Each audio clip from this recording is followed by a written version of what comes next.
wardegdega magaalada Muqdisho ee caasimada Soomaaliya gaar ahaan ciidamada nabad sugidda iyo qaranka ee NISA ayaa maanta guri waxay u baadigoobayaan wadaadkan aad u joodaan ama sheekhan aad u joodaan. Hadaba sheekhan magaciisa waxaa la yiraahdaa Ibrahim Ciyow.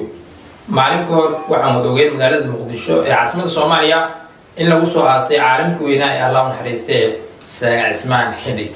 hadaba wadaadkan waxa uu bartiisa mareegta ee Facebook uu ku soo qoray qoraal inta badan dadweynaha bulshada isticmaasho gaar ahaan inta badan aalada social media.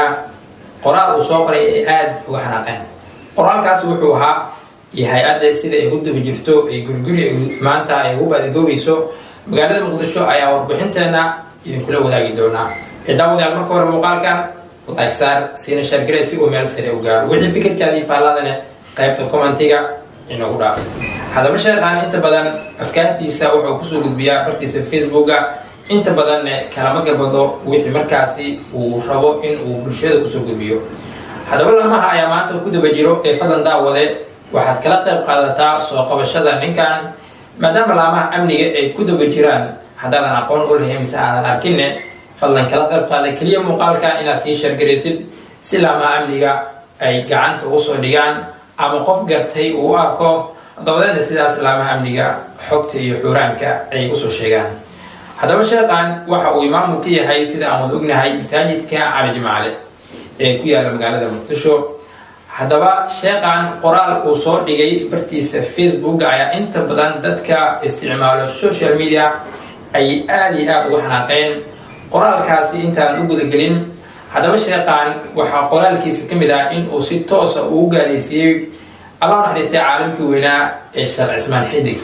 hadaba dadka inta badan magaalada Muqdisho ee caasimada Soomaaliya joogo waxa ay codsanayaan dawladda Soomaaliya ay ka codsanayaan in ninkan gacanta ay ku soo dhigaan dawladna maxkamadda dalka uu sareeyo la saaro xukunkeedana la waafajiyo.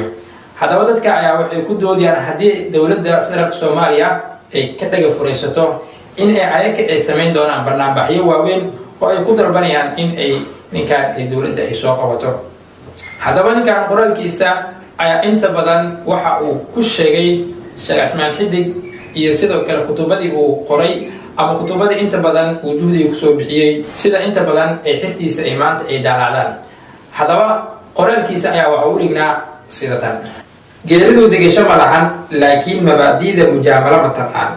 waxaan arkayay kuwa wahaabiye ah oo leh Sheekh Cismaan Xidig Allah u naxariisto wuxuu alifay kutubo badan oo naafica.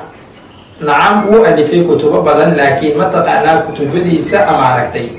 kulligood ama badankood wuxuu ku difaacayaa inta aan suufiyo isku haynaba oo meed la baryo tawsilo loo bixiyo qabuuro la isku jijiido oo la baryo taabuur iyo shirkiyaadkooda iyo khuraafaadkooda.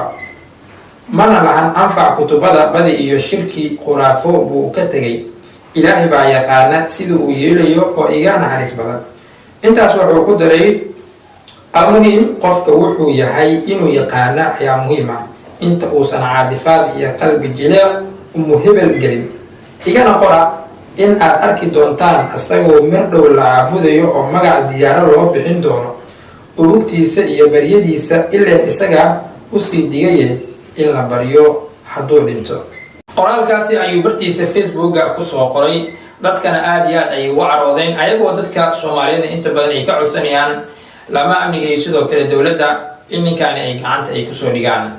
hadaba daawada muuqaalka bilow ilaa dhamaad hadii aan la socotay fadlan wixii fikirkaadii faaladaada qaybta commentiga inoogu dhaaf siina share gareey muuqaalkan si ninkan lama amniga gacantooda u soo galo.